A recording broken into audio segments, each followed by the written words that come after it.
बहुत समय पहले पवित्र शहर वाराणसी में शंकर नाम का एक पवित्र और विनम्र ब्राह्मण रहता था। वह भगवान शिव की भक्ति के लिए दूर दूर तक जाने जाते थे।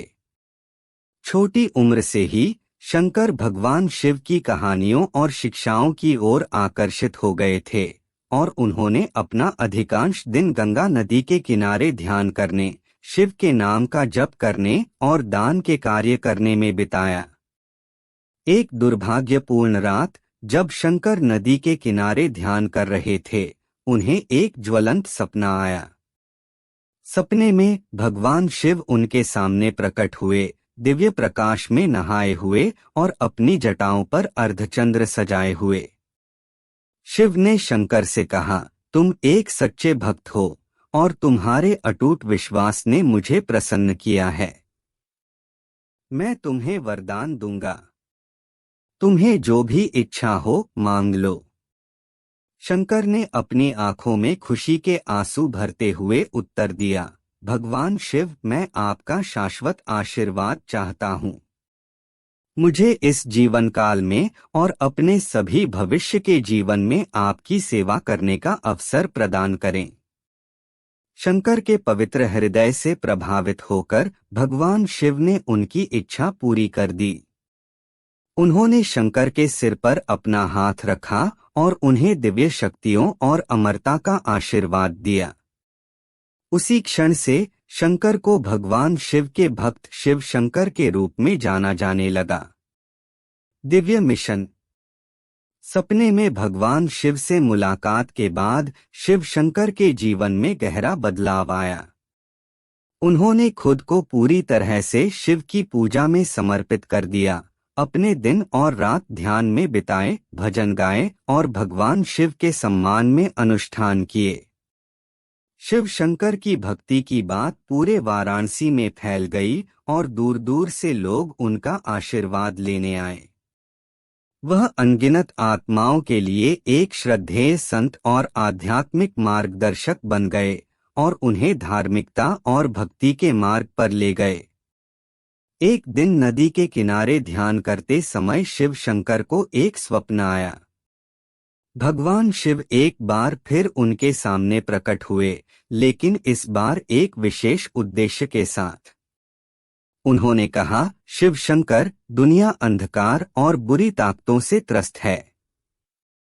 मैंने आपको दुनिया में प्रकाश और अच्छाई लाने के लिए अपने साधन के रूप में चुना है। आपको प्रेम, करुणा और भक्ति का संदेश फैलाते हुए दूर दूर तक यात्रा करनी चाहिए। शिव शंकर ने विनम्रता और कृतज्ञता के साथ दिव्य मिशन को स्वीकार किया। वह एक ऐसी यात्रा पर निकले जो उन्हें दूर देशों और राज्यों में ले गई, जहां उन्होंने चमत्कार किए, बीमारों को ठीक किया और जिन लोगों से उनका सामना हुआ उनके जीवन को बदल दिया। लोग उन्हें भगवान शिव की कृपा के जीवंत अवतार के रूप में पहचानने लगे। अच्छाई और बुराई की लड़ाई। जैसे जैसे शिव शंकर की प्रसिद्धि बढ़ती गई, वैसे वैसे रक्तबीज नामक शक्तिशाली राक्षस की ईर्ष्या और क्रोध भी बढ़ता गया। रक्तबीज को खून की प्रत्येक बूंद के साथ खुद को बढ़ाने की क्षमता के लिए जाना जाता था। उन्होंने शिव शंकर को अपने अंधेरे शासन के लिए एक खतरे के रूप में देखा और उनसे मुकाबला करने का फैसला किया। रक्तबीज ने राक्षसों की एक सेना एकत्र की और शिव शंकर के आश्रम पर हमला कर दिया।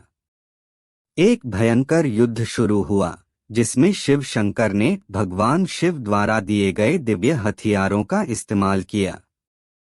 लेकिन इससे कोई फर्क नहीं पड़ता कि उसने कितने राक्षसों को हराया।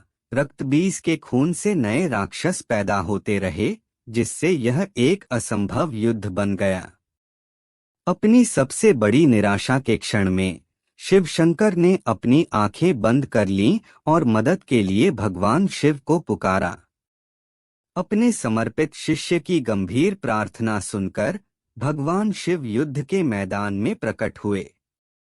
अपनी तीसरी आंख से उसने आग की एक शक्तिशाली किरण छोड़ी जिसने रक्तबीज और उसके सभी क्लोनों को भस्म कर दिया, जिससे खतरा हमेशा के लिए समाप्त हो गया।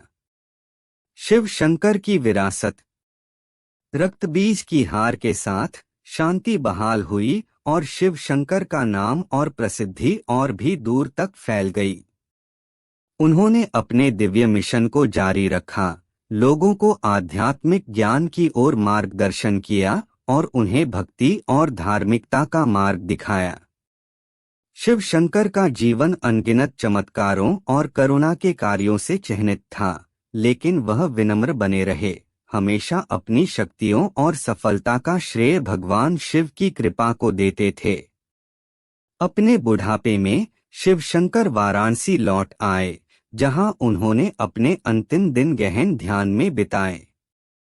जब उनके नश्वर शरीर को छोड़ने का समय आया, तो ऐसा कहा जाता है कि भगवान शिव स्वयं अपने प्रिय भक्त को दिव्य लोकों तक ले जाने के लिए आए, जहां शिव शंकर अनंत काल तक उनकी सेवा करेंगे। शिव शंकर की विरासत आध्यात्मिक ज्ञान चाहने वालों के दिलों में और भगवान शिव को समर्पित मंदिरों और तीर्थस्थलों में जीवित है। उनकी कहानी दुनिया भर के भक्तों के लिए प्रेरणा का काम करती है, उन्हें अटूट विश्वास की शक्ति और परमात्मा की असीम कृपा की याद दिलाती है।